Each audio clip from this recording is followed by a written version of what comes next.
And good evening, all 1.5 million of you out there watching us. Welcome back to Hoops HD Report. I am your host, Chad Sherwood, joined by a full panel here tonight, including David Griggs, Matt Zakowski, John Teitel, Joby Fortson, John Stalika. Everybody's here to join us. We've got a lot to go over tonight. We are going to be reviewing some of the most recent results from the past week among all the major conferences, going over some of the news and notes from those conferences. We're also going to be taking a special focus tonight on teams that remain undefeated within their leagues and teams that remain winless within their leagues. We do have a lot to get to, so what I'm going to do is go ahead and start by pulling up our standings page right here on the screen and talk about winless and undefeated in conferences. There are only two conferences out there in the nation that have two undefeated and two winless teams. One of them is the Ivy League. The other one's the Pac-12, both of which you have ties to, John Teitel. Yes, it's been quite a great weekend. First, I got my Wildcats to go into UCLA and beat an amazing team by double digits after getting their best player, Alonzo Trier, their best player from last year back, and seemingly healthy. Looks like PEDs do a body good. Amazing game. I could spend 10 minutes on that, but I know we have a big show. As far as the Ivy League, it's a little too early to tell as they've all only played a few games. Sadly, Penn is not among the undefeated teams so far, but hopefully they can get it going and try to get up to 500 at some point. Yeah, they're kind of in the other group there, the winless teams. But let's actually talk a little Pac-12 first. And David, Arizona, great week going in and pulling the double, winning at USC and at UCLA. Huge week. I think that we all thought they were hovering around the protected seed range. This, in my opinion, this bolts them all the way up to top 10 range, 2-line range. Just two monster wins. Like USC, while not a protected seed, is still really good at home. That was a great win. And then to win at UCLA was just fantastic. What a week for Arizona. Right. And on the other end of that game, though, Matt, UCLA, do you think they got a little bit exposed here? One of the things I look at when I look at UCLA's line right here is some of the numbers I have down the end here include the defensive rating according to KenPom, 125 in the nation, which is not very good. Well, I can say, speaking of a fan of a team that plays great offense and no defense, I can understand what that is. And UCLA is clearly a really good offensive team that has very little interest in guarding you, short of getting the ball back and scoring some more points. Well, I guess, and Joby, let me bring you in here. I guess kind of the question on UCLA is, are they really this top 10 team that they've been all season, or is it just a win at Kentucky that is, and that's it? This is a team completely relying on the eye test. I actually think they're a very good team. Ball's outstanding. But if you look at their meat, they have the great win, as we've said on the show, maybe the best win of the year going into Rupp. But besides that, there's not a lot of meat on the bones if you look at the resume. It's all about eye test, and that's why they're high in the human polls. We'll see how it comes out at the end of the day. Right now, there's still a solid protected seed. I don't think there's much risk at that, even with the resume needing beefing up. But for them to get a 1 seed, they need to beef up the resume specifically in every opportunity they have left in the Pac-12. Luckily for them, Oregon and Arizona down the road, either in the tournament or further on, gives them that opportunity. Right, and I've got their resume up, their schedule here up on the screen. You see they do get Oregon at home February 9th, at Arizona February 25th. Stalika, though, beyond those top three teams there, I guess Oregon, Arizona, and UCLA, I think we've got this question, these fourth and fifth place teams right now, this Utah and this Cal teams, which have very similar blah profiles.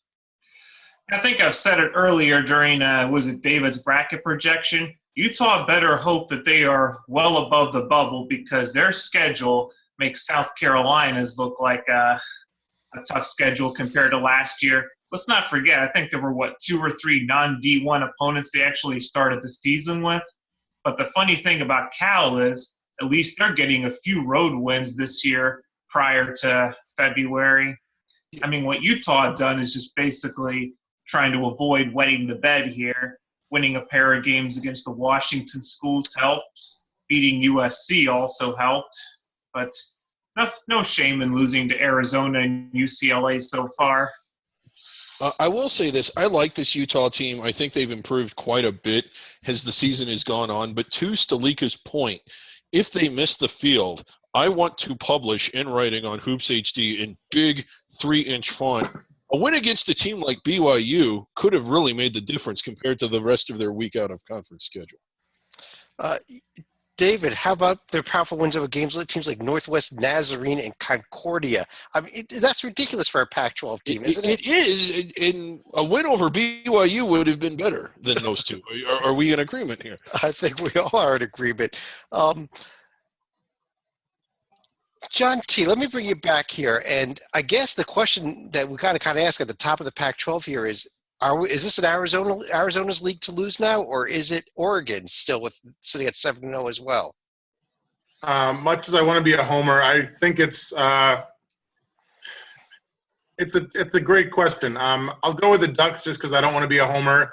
I'm very unhappy that we only play the Ducks once in conference play, and it's at their place on February 4th, which if we win that game, I want to reverse my answer, of course, but I don't know if we can beat them on the road. They're just such a great team. Not the word a bad team, but I just think the Ducks, especially if Brooks is healthy, his injury could make the difference. I think he'll be healthy by then, but I'm not a doctor. Matt, did you want to comment on that? I would say with such a razor-thin margin, I actually like Arizona now because it'll still be 2-3 weeks before Brooks, A, returns, and then B, maybe gets back in the flow after missing this time. And I think that's just enough to where Oregon, with that Utah game this week, they think they're going to lose now. I think they might have had some trouble even with a healthy Brooks. All of a sudden, one more you lose without him. Maybe it is that Arizona game, and all of a sudden, Arizona has a 2-game lead with 2 of your toughest road games out of the way. Sleeka, let me ask you the other question, though, because I know how much you're a big fan of Colorado. Colorado, Oregon State, who's going to be the first one to actually win a game? Well, considering it's at Colorado, it's probably going to be the Buffs, but I have to highlight the game on Saturday, the sequel between Oregon State and Utah. I mean, let's not forget the classic that this one was last year where Oregon State had an 8 or 9 point lead, player trips an official, and then the game completely changed after that. Yeah, a little bit different Oregon State team this year with in the 290s and all the power ratings and the 326th best offense in the country. It's let's not forget 336 tempo either. Very slow too. What in the hell has happened to Colorado? Anybody? My convenient excuse, no real point guard. Let's switch conferences and let's go over to the ACC. And Joby, we're recording this around 9:30 here on Monday evening, and we just saw the game, the win that everybody expected to see, as Duke just rolled right over NC State at home, didn't we? I mean, it's remarkable. I mean, we say it every year. I mean, everyone on this panel is very familiar with this. NC State goes into Cameron, wins. They do this every year. As David said offline, they're doing this just to annoy him. It's not just him, they're annoying everybody. Because they, right now, if you look at their resume, they actually, after this win, probably deserve to be in the final, the first 4 or somewhere in that range. I mean, it is at least serious bubble talk at a minimum. It's crazy. And there's the updated standings. Yeah, now in the same slot as Wake, Georgia Tech, and Syracuse. Congratulations. One game below isn't going to kill you. We'll get to the standings that are going to kill you.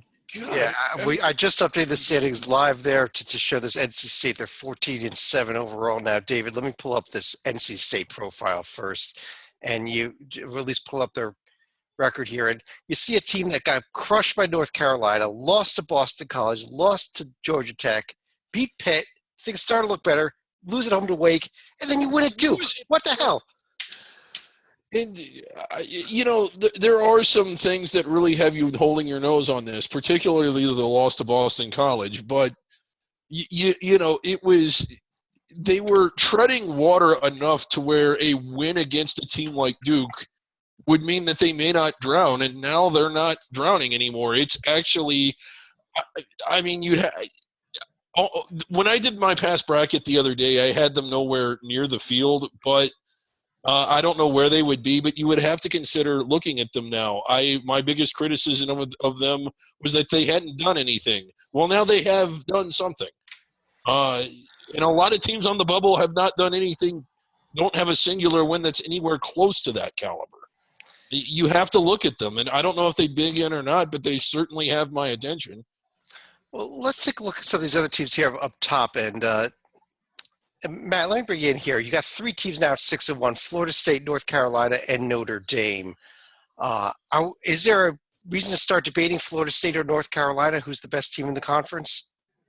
I think there should be discussion about it. Florida State's been that good. I still probably over the long term like Carolina a little better, but FSU's been really good. And that 6-1 is up against the North Carolina, Notre Dame, Virginia, Louisville. They've played all these teams and beat most of them. So this isn't against the Boston College, Georgia Tech wing of the party. Yeah, and it's kind of that old question that we ask here, David, of, Florida State's only conference loss was North Carolina. North Carolina's conference loss was to Georgia Tech. Doesn't that make Florida State better, even though they lost head-to-head? On paper, I think Florida State is better. Okay. Yes, they lost head-to-head on the road. It wasn't a game on equal terms. They haven't had the second leg of that game yet. You know how I feel about that. Yes. Well, Joby, I know you want to discuss this. How many ACC teams are we looking at right now as being tournament worthy? A couple teams, notably, that had pretty bad weeks, included both Miami and Georgia Tech. I would say the key is the word you're using is right now, not what I think will happen. Right now, I think there are 11 resumes that are tournament worthy when you compare them against the rest of the field. The 11 resumes that are in right now, I will make a strong case. Well, However, Joby, there are 2 teams on that list that better start winning. Better start winning, can't just tread water from where they are. And that is the 2 numbers 14 and 15 on your list. You cannot be that far below the bubble, that far below 500 in a conference. Florida State got in at 6-10. That's not necessarily the path for success for either Pitt or Clemson. Can we look at Clemson, please? Sure. And Taital, I was going to ask you about this. Pitt and Clemson. Are either of these teams should these teams still be in the discussion here, especially Clemson with 6 losses in a row? If they were to BC, then I would say ditch them. The fact that they were to Georgia Tech and 5 top 50 teams, including like 3 top 10 teams in Carolina, Virginia, and Louisville, I mean, I can throw them a little of a bone. And the win over South Carolina is paying huge dividends. The win over Wilmington might even pay the biggest dividends, which is impossible to think about. They're on fumes, and they're certainly trending down. And if they lose to Pitt and Georgia Tech coming up, get rid of them. But I think there's hanging by a thread based on some good wins and not a terrible loss. I think one of Clemson's problems is that they just have so many ACC teams on their schedule. I want to bring up one other team here. And Stalika, let me bring you in on this team. Very quietly here, 12-7 with top 40 power ratings. Wake Forest actually went 2-0 this week, beating both Miami and NC State, who coincidentally just won at Duke. Should we be talking Wake Forest? Oh, we're going to have to talk about Wake Forest. I mean, if you saw the RPI at the top of this page, that's 22. You're not getting left out if you're in the ACC. And the funny thing is they lost to Clemson at home in, their second ACC game. So they started 1-4, but that was understandable when you consider losses to Florida State, Virginia, and North Carolina. But as you pointed out, winning against Miami, winning at NC State, starting to look quite a bit more significant. And Matt, I know you're a big guy on the power ratings number. Did you kind of agree with Stalika there that maybe we're all just kind of slept on this Wake Forest team and we need to wake up? Yeah, I think at this point where I think because we all probably this is a decent team, but come ACC play, well, we're now 7 games into ACC play. They're treading water enough to where if they go 9-9 in the ACC, you're probably getting them this year, especially given the weakness of the bubble. So at 3-4, all you got to do that, go 6-5 down the stretch, and they're probably in the field. And given their power ratings and overall play, that's not out of the question by any means. If you look at their schedule, they've got probably six more at least winnable games there to an extent. Sorry, John Sleeka, you had another comment though? One thing I forgot to mention about Wake Forest, this was actually the first time in 3 years they won a road game in ACC play, and the first under Danny Manning. Against a team that just won at Duke, right? Yep. It's a kind of a circular. I cannot believe that. Oh my God. David, let's move over to the Big East here, and we actually didn't see much in terms of big games the past week, just because there's only one set of games over the weekend involving Big East teams. But Butler was probably one of the most surprising teams, taking overtime to sneak by DePaul. Well, Butler was channeling their inner DePaul for the first 5 or 6 minutes of that game. I think they fell behind by over 20 points, or it was 25-5 or something like that. And they came all the way back and had either tied it or come close going into the half, and then you just expected them to continue to roll. But the second half was close the entire way. And here they are needing a 1-point win in overtime to dispatch DePaul. I said it before, and I think you kind of poo-pooed it. I'm starting to think that Butler might not be the best team in true road games. They have struggled. They've lost to St. John's. They lost to Indiana State. They sweated out. I mean, they had to sweat out Georgetown, too. Now, they did beat them, but this isn't the best team in true road games. Now, fortunately for them, they have the wins on neutral floors. I mean, they're safely in the field, and the NCAA tournament does not involve having to win true road games, but they don't play well when they're on the road. So they got an interesting test coming up Wednesday night at Seton Hall, but They do. Matt, your Marquette team picked up the other notable Big East win, beating Creighton over the weekend. But I think the question is less on the Marquette end of things. It was more on the Creighton end of what do you do as a bracketologist with a team like Creighton that is now without Mo Watson for the rest of the year, and so far is 0-1 in games that he did not play at all in. I think it's going to work out fairly easily in that it's going to be tough to get a protected seed this year. There will probably be 18 to 20 good candidates for that.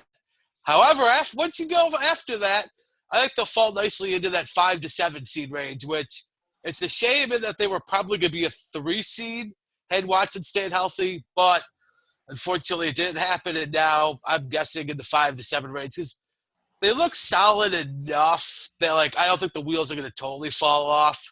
Davion Mintz, even though he had done nothing this year, it might have just been because he was behind an All-American, and the fact the kid has some talent and is going to look like he's going to outplay his recruiting ranking. I want to mention some of these upcoming games because there are actually there's a bunch of key non-conference games coming up with the SEC and the Big 12, but there's 2 key games coming up involving Big East teams. And let me start with you, Stalika. Your Xavier Musketeers Thursday night at Cincinnati. How big of a game is this for them? Well, it's the annual shootout, and this would be the first time in school history that Xavier could get 4 straight win over the Bearcats if they're going to be able to pull it out. But this is going to be one of the rare years where it seems Cincinnati is going to be quite a bit more experienced. And Xavier also had a bit of a turbulent week after the Creighton loss. We found out on Friday that Miles Davis had left the team, apparently of his own accord. So I just never got the sense that the chemistry was quite the same when he came back for the Villanova game. And they did play the Georgetown game like some weight had been lifted from their shoulders. Well, Joby, your team involved in Xavier Cincinnati might be big, but it's not even the biggest non-conference game involving the Big East this week. Sunday afternoon, Virginia at Villanova. Is this a Final Four type of preview game? I don't know about Final Four. Villanova can hold up their end of the bargain on the Final Four. I won't throw Virginia as a Final Four team yet. Elite Eight, certainly. This is last year, Virginia showed their strength and got their number 1 seed, I think, based on the original game here. We're going to see now if Virginia can pull it off 2 years in a row because a win At Villanova would be the biggest win by any team this year. So I think it's all upside. But Virginia doesn't have exactly the easiest week. They play top of the ACC Notre Dame to start off with on the road, then go to Villanova. But 5 days to rest. There's a lot of people looking to it. I think it will be a great game, and we're going to find out. All right, Villanova, you say you're the best team. You've shown you're the best team, in my opinion, to date. Let's see how you do it against a pretty crazy defense and a team that can throw waves at you with ridiculous depth. We're going to see if Villanova can handle that. If they can, then boy, I can already tell you I'm going to write in all the way on my brackets in March. Well, Tytel, one last question here on the Big East before we move on. And Marquette, with the win over Creighton, starting to creep up there. And do you think this could be a trap game coming out tomorrow night with Villanova maybe looking more forward to Sunday's game against Virginia? I don't give credit to Jay Wright and a defending national champion that's not going to settle and not going to be off its game. I like the premise, but I just don't buy it. I also want to give a quick fun fact. Amazing. I thought the Creighton's offense was going to suffer without Watson. Boy, was I wrong. Their defense was atrocious. The last time that anybody played Creighton and scored 100, March 08, when Creighton beat Bradley in double overtime, 111-110. Your leading scorer for Creighton, backup reserve sophomore Havel Witter with 42 points, a Quest Center record. Wow. Let's move over to the Big Ten. Okay. David, What? Yes. you wanted to discuss Tim Miles and how he ranks versus Rutgers? Well, yeah. Well, again, it was a travesty what happened. Again, Rutgers hit a shot that I thought it was clear time had expired. But they went ahead and counted the basket and even put a full second back on the clock. Let's talk seriously about the top of the Big Ten, though. And Ridiculous. And Stalika, let me bring you in here about the top of the Big Ten here, with Maryland still up there, tied with Wisconsin for first place in the conference. Again, just how good is this Maryland team? Because I think it's a team that just finds ways to win games, but maybe not doing so very impressively. Well, it was kind of a quiet week for Maryland because they just had the win at Iowa. I mean, that one was not easy, even though they actually led by double digits for most of the first half. But Iowa was able to come back in the second half, take a 1-point lead with about 4 minutes to go, but they were unable to pull away. But if you look at their upcoming week right here, they're going to have Rutgers at home, and then they're going to have to go to the Barn against Minnesota. Right, and let's take a look at a couple of these other teams as well. Joby, let me bring you in here on this Northwestern team. Sitting here now, 5-2, beat Ohio State on the road for the first time since I think 1925 or something like that. It was 1877. 1877. Basketball hadn't even been invented yet. The last time Northwestern won on the road at Ohio State. Let's put it this way: it's not that beating Ohio State this year on the road is amazing, though the length of the drought it certainly adds to it. It's the fact that these are the games that Northwestern would typically lose in years past, and even when they were good enough, NIT good, they're winning them this year. They are not on the bubble. They are inside the field right now. Inside the field. They, I would argue, are probably wearing white. Maybe it's an 8-9 game white, but they are wearing white right now.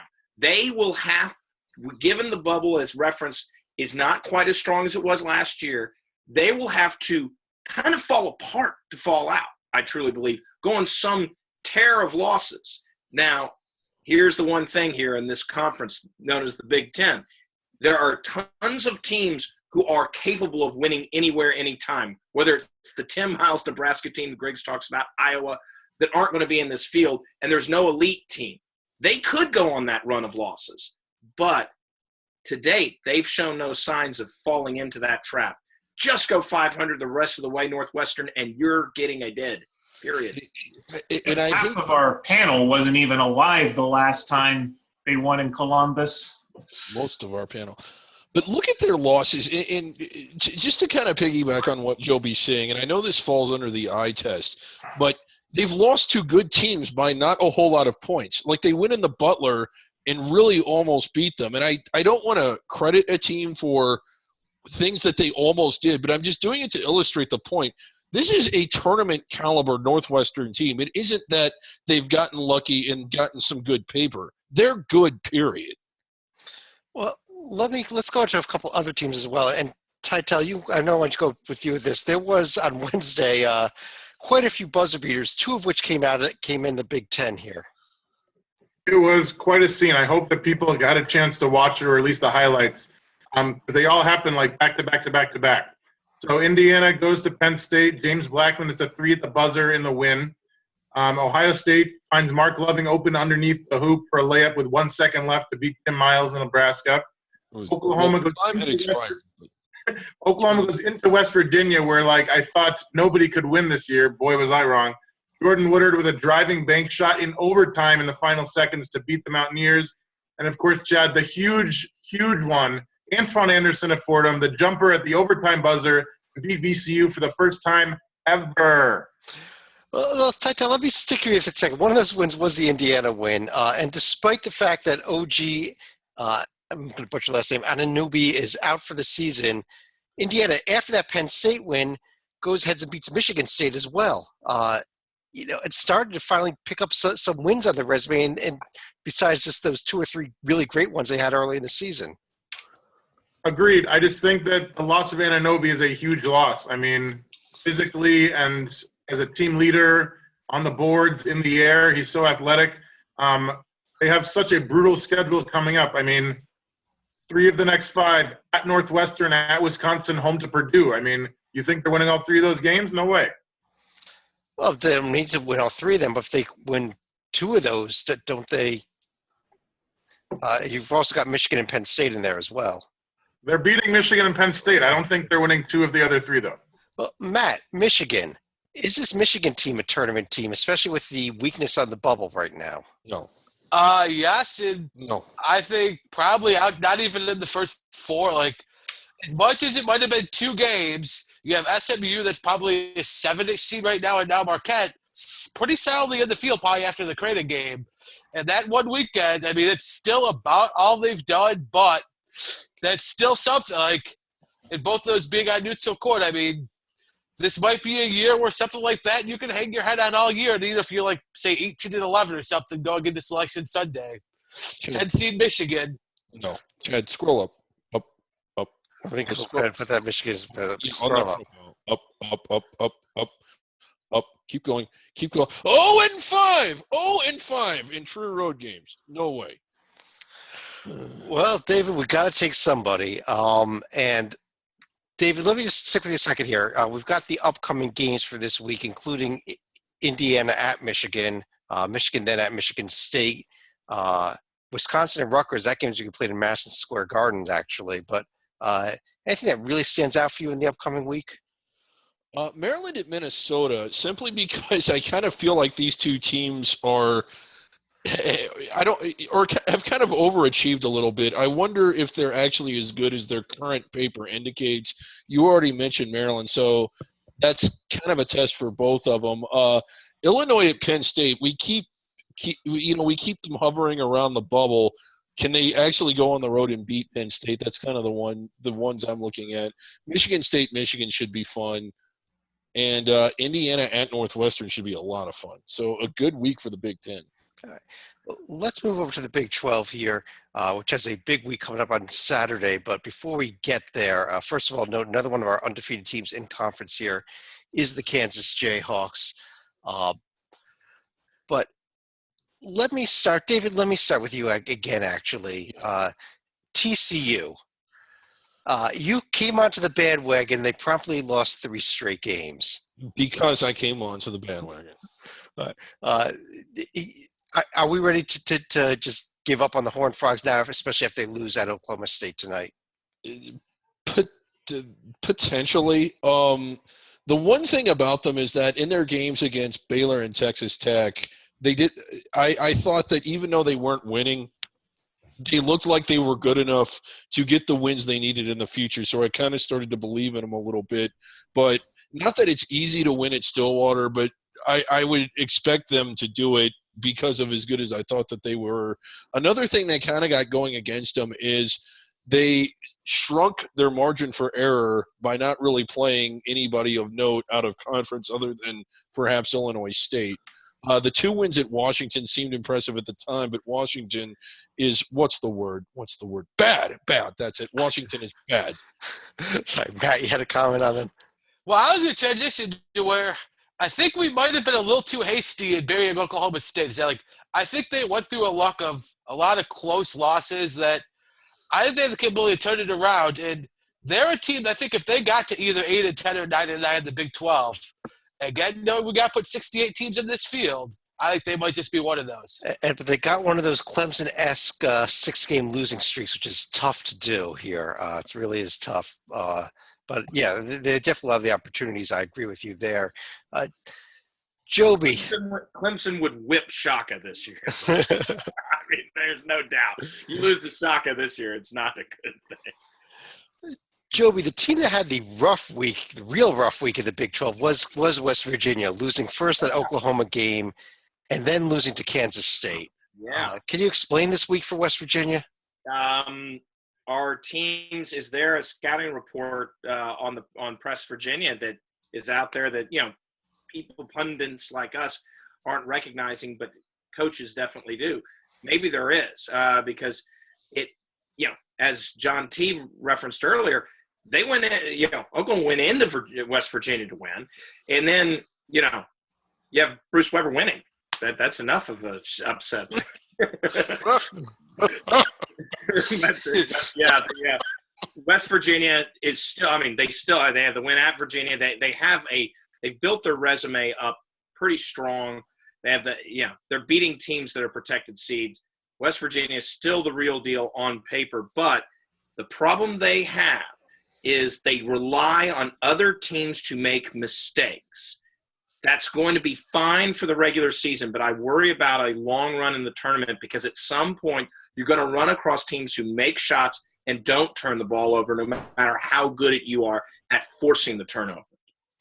Well, the other team that actually benefited from what West Virginia did this week was Kansas State. David, I'm outspoken in my love for Bruce Weber, I think, over the last few years here. But is this team suddenly there with that huge win? Yeah, and they've been playing well for a long time. They went into Kansas and almost beat them. And, again, they didn't get the win, but that was kind of an indicator that they were pretty good. And then close losses, against Baylor and Texas Tech. And the Maryland game was a 1-point loss as well. Yeah, as was the Maryland game. So I think the indicators have been there that they were capable of playing well and beating good teams. And this week they finally did it. They didn't almost beat somebody. They actually went out and did it, winning at Stillwater and then at home against West Virginia. So if they go in and if they get the win at Iowa State this week, they're not even inside the bubble. They're probably in the field, maybe even first ballot. Well, Titel, coming up ahead here, Kansas with a heck of a week, probably the most toughest game of anybody in terms of the regular Big 12 games before we even get to the weekend, and then the SEC Big 12 Challenge game.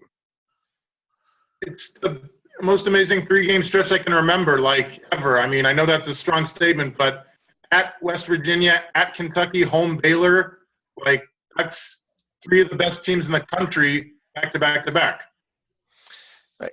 Well, I do have up here the SEC Big 12 Challenge schedule, in fact. And let's take a quick look at that right now. We have that huge one, the Kansas at Kentucky. Dave, is there any other games worth watching? There's 9 others there, but Florida at Oklahoma might be interesting, but it's not really cataclysmic. This would be an interesting series back in November or December, which is when they really should play this. Yeah, I mean, you If look at we these. were reseeding it, West Virginia would not be playing Texas A&M. They'd be playing Florida or South Carolina. And if you're going to do it at this point in the season, I almost wish they wouldn't schedule it ahead of time. Yeah, it's really is. I mean, Kansas, Kentucky obviously is going to be huge, but it's tough. I mean, Texas, Georgia, Arkansas, Oklahoma State. It's just Hey, now I think Arkansas and Oklahoma State may actually be a game worth watching because Arkansas desperately needs a road win of some significance, and Oklahoma State suddenly starting to get a little red hot in the Big 12. And Ole Miss has just been hanging around the wrong side of the bubble, but hanging around in the discussion. This is their one shot because the SEC, besides Kentucky, is not going to give you many shots. If they could pull off the ridiculous upset against Baylor, all of a sudden, let's face it, if Ole Miss did that, we're all talking next week saying, well, Ole Miss is in our field. This is their one shot. We'll see. well, here's Ole Miss down there at 3-4 in conference. I just pulled up the SEC, and really just almost kind of barely hanging in there. But Matt, is this SEC still looking like a 3-bid league, or are there a couple other teams that are starting to join that Kentucky, South Carolina, Florida grouping? Oh, I noticed Arkansas isn't among the 3 teams you named. Well, we'll get to that in a second. If someone would ever lift the voodoo curse off of Georgia, I mean, I think they're playing like a tournament team. They're not getting the results, but in the SEC here, you don't get many chances. So that's it. Like if they all of a sudden went like on a 6 or 7 game winning streak to get themselves in the field, it would not surprise me in the least. Well, let's talk. Georgia Stalika had a rough game against Texas A&M. That very controversial the way they lost it. Yeah, for all we know, they may have borrowed the timekeeper from Butler because what happened was I think they were going to inbound the ball with about 10 seconds to go.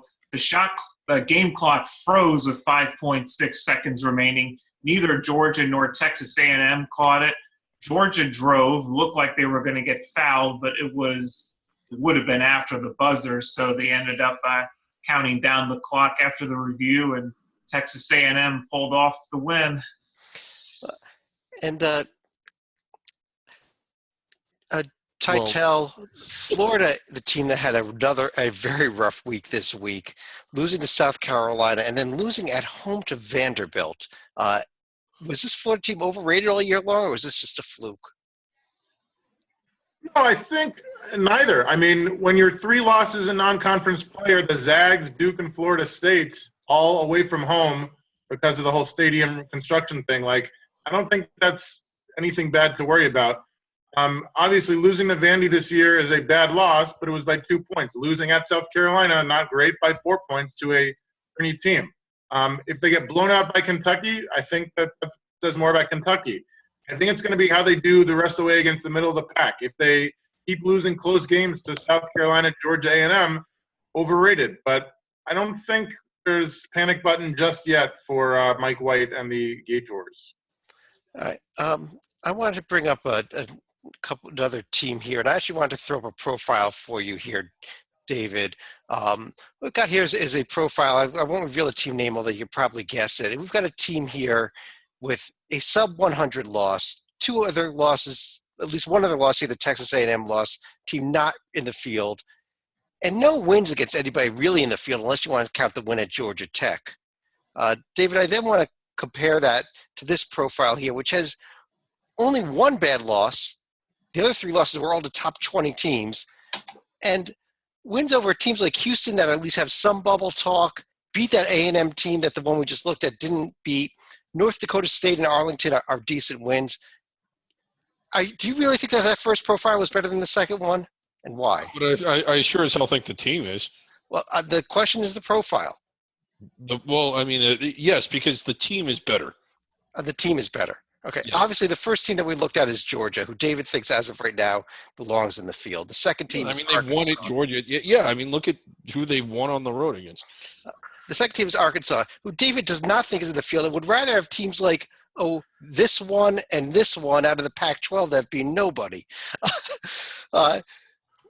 Joby, is David insane to not think Arkansas is a tournament team when you're comparing them to teams with 1 top 100 win and they were over USC and like Utah and Cal?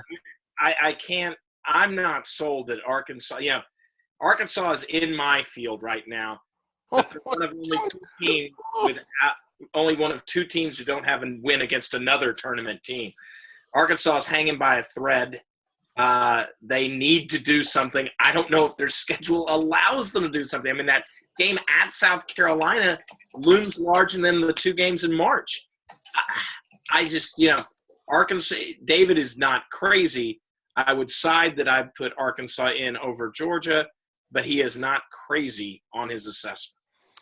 Well, again, this was a comment that I heard from Mark Hollis, who is the chairman of the NCAA selection committee. He focused in on three things. Who did you play? Who did you beat? And where did you play the game?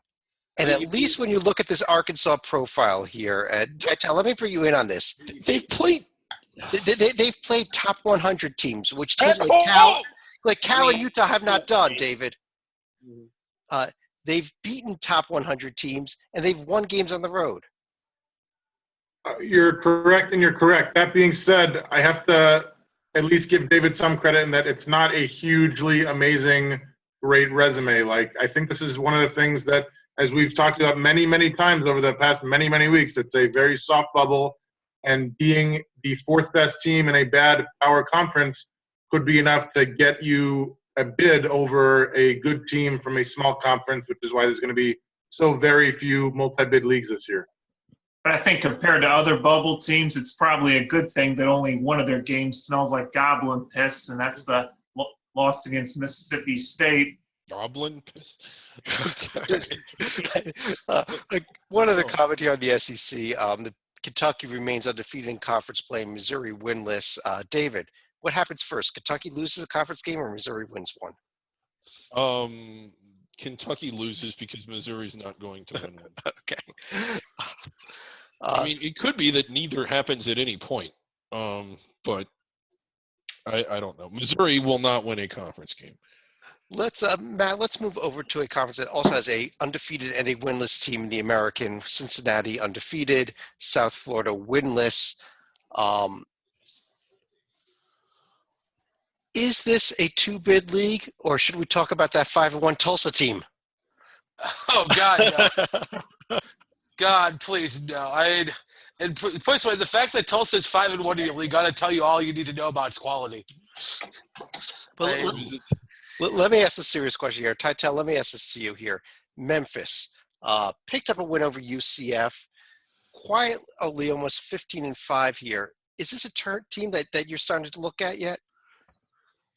Barely. Very great week for them. Last weekend, 6-point win at home over a bad South Florida team. Thursday night, somehow won at Houston in overtime. I still can't believe they should have lost in regulation. And then a big win over UCF at home on Sunday. 5 losses to mostly top 100 teams. A bad loss at Tulsa by double digits. Not a lot of great wins on the schedule. South Carolina at home, big is nice, but it really stands out. And not a lot of great opportunities coming up.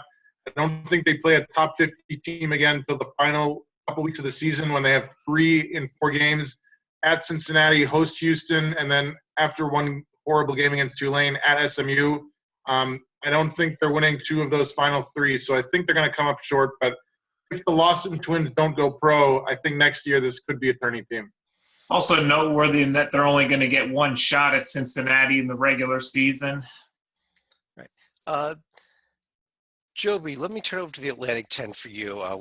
We mentioned already that Fordham win over VCU. Yeah. VCU did bounce back and beat LaSalle over the weekend, but can you forgive VCU that Fordham loss? Not right now.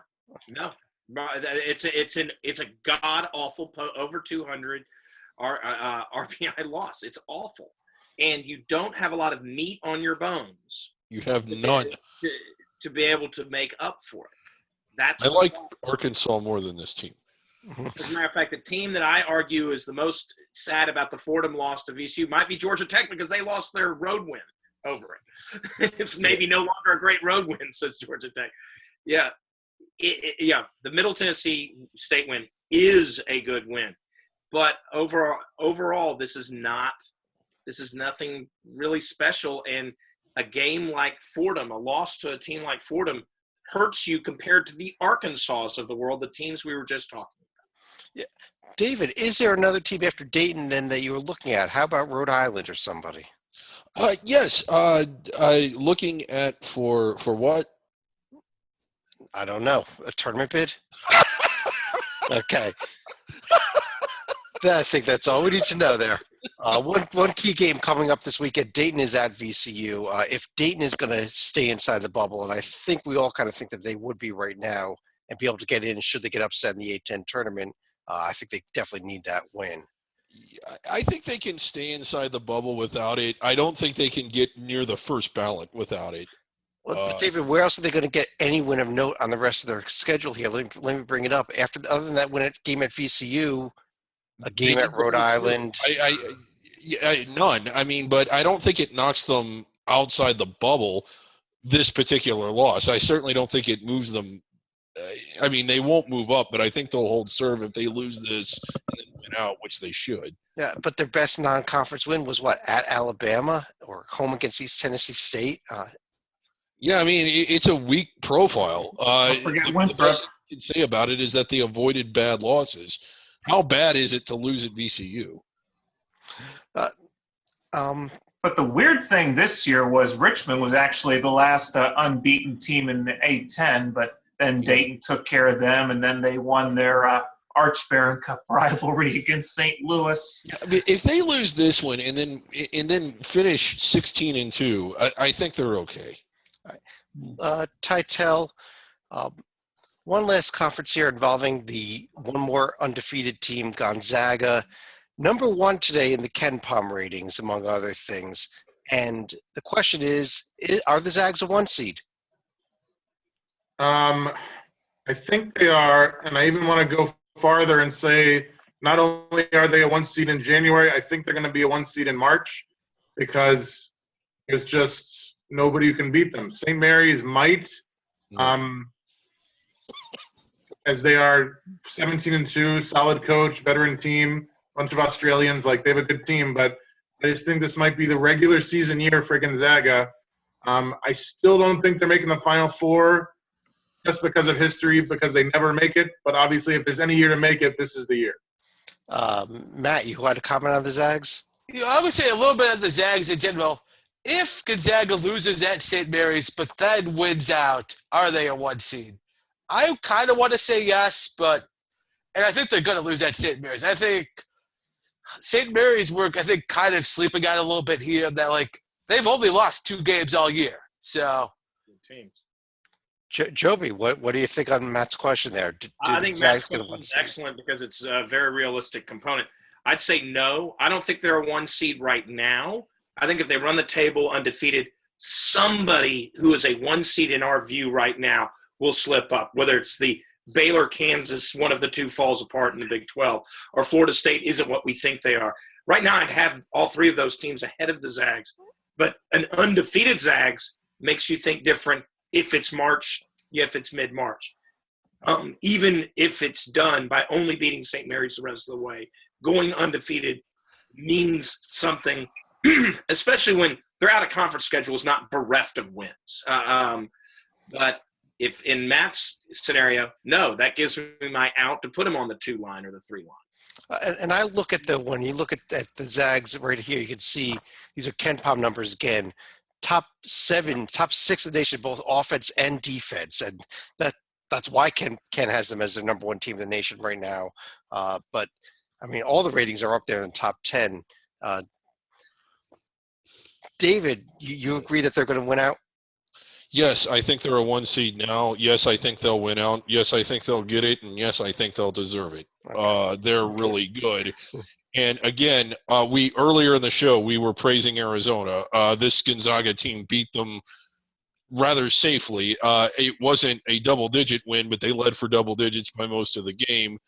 And they've been they remind me of this Butler team in the sense from when Brad Stevens was there, that, they didn't have the quality wins, but they were blowing over their schedule like you would expect a top 10 team to do.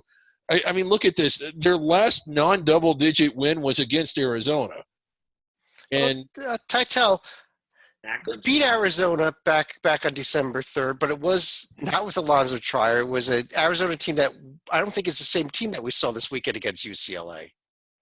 You're both right. Chad is 100% right. I think David is correct in that even so, it's still a good win. Even if you beat a Trierless team by single digits, he's right. They were in control. Maybe if Trier is healthy in that game, it's a completely different game. When you're beating a top 10 team, even without a big player, I think you deserve a lot of credit for it, frankly. All right. Well, on that note, let me go ahead and take this screen down and let me run through each of you, find out if you have any other comments, any other final thoughts for the evening. And Matt, let me start with you. I'm saying as much as we talk about the bad bubble, that someone from either the other three quote-unquote high major leagues we discuss, or say Illinois State, I think is going to get into this field. And they're somebody maybe the two Valley teams both get in, or say a Memphis. It's somewhere I think someone else is going to squeeze in. Whether they belong or not, I think the committee finds a way to get at least one or two more non-Power 6 teams in. Well, if you look at that, you can look at another team, Matt, to look at is UNC Wilmington. Just missed the top 25 of the coaches poll today. They were 26th overall. That's a team that, should they get upset in the Colonial Tournament, could definitely sneak in there. But Joby, any other thoughts? Well, yeah. Yeah, there is one team. I think if I'm NC State, what I will do is I try to hit Krzyzewski preseason in the back, try to force him to be hospitalized, because it seems like the last time they won in Cameron was 1995, and guess what was happening? Krzyzewski was out and in the hospital. So as long as Krzyzewski's not coaching, NC State should feel fine walking into Cameron and winning. All right, so we got a little Tanya Harding, Nancy Kerrigan thing going on here with Coach K at NC State. I got it now. Stalika, your comments. I think for this one, we're going to need to get the screen share up, and it was quite a nice week on Twitter. Nice week on Twitter for Angry Frank here. Apparently, a Florida fan was taking a run after him. I think what Frank Martin said was yeah, you and your 3 followers, I should really be worried. What I will never understand is, number one, why is that relevant? And number two, why would a coach be feeding the trolls like that? We have a president who feeds trolls. I mean, okay. God bless America. John T. I don't know if we all lost sight of it with all the great basketball there was this weekend, but my man Marcus Keene at Central Michigan had a big 50-point effort in the win over Miami, Ohio. Made 10 of 15 threes, made all 10 of his free throws. I went back and looked at the recent list of guys who scored 50 in a game against a Division I opponent. He's the 5th guy to do it in the past 7 years. A lot of the other guys who did it ended up making it to the NBA, not to become all-stars or even regulars, but they do get a taste. Nate Wolters, Timmer Fredette, Marshawn Brooks. Granted, a Youngstown State transfer who's only 5'9" is a little different than those guys, but I would love to see him in the NBA. If you're scoring 50 against a Division I opponent, you've got skills. Yeah, it'd be nice if they could actually win some games, though, so they're 2-4 in the MAC, though. But that's another story. David. John Stalika's Xavier Musketeers are at a very pivotal juncture, I think. They are just 1-4 in true road games, and they haven't really looked the best. I mean, they did look pretty good in their loss at Butler, but on paper, their best win on the season is arguably a neutral floor win over a Clemson team that has mastered the art of almost beating teams, and that's really about it. They go to Cincinnati. On paper, it's important. Off paper, it's a rivalry. And if they don't get it done on Thursday, they go to St. John's on Sunday, and you kind of got to wonder what their mental health is going to be. And suddenly, we didn't talk about it. You did highlight it. That becomes a very important game against St. John's, not just because it would be a big win, but because of what a damaging loss it would be. If they lose both of those, and it's possible that they might, they're suddenly 1-6 in true road games, with their best win being against the Clemson team that will probably have 8 losses by then in a row. And what does that do to their profile? Now, if they win both of them, again, this is why it's pivotal. They're probably healthy, and we're talking about them as a possible protected seed again. But I think we're looking back at what happened to Xavier 3 years ago, and they're going to be squarely on the bubble for a first 4 game at Dayton, which for them is almost as good as a loss.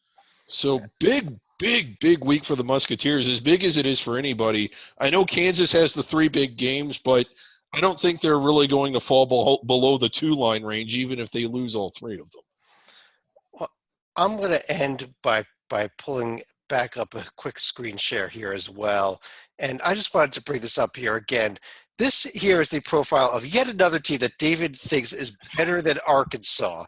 They are better than Arkansas. Here is a team with whose best win is over a New Mexico team that they also lost to. So, David, I'm not sitting here saying that I think Arkansas is something great. I'm saying when you look at the garbage on the bubble now, Arkansas is way better than this and better than anything else that a lot of the teams that you do like. This team beat a former team of the people, though.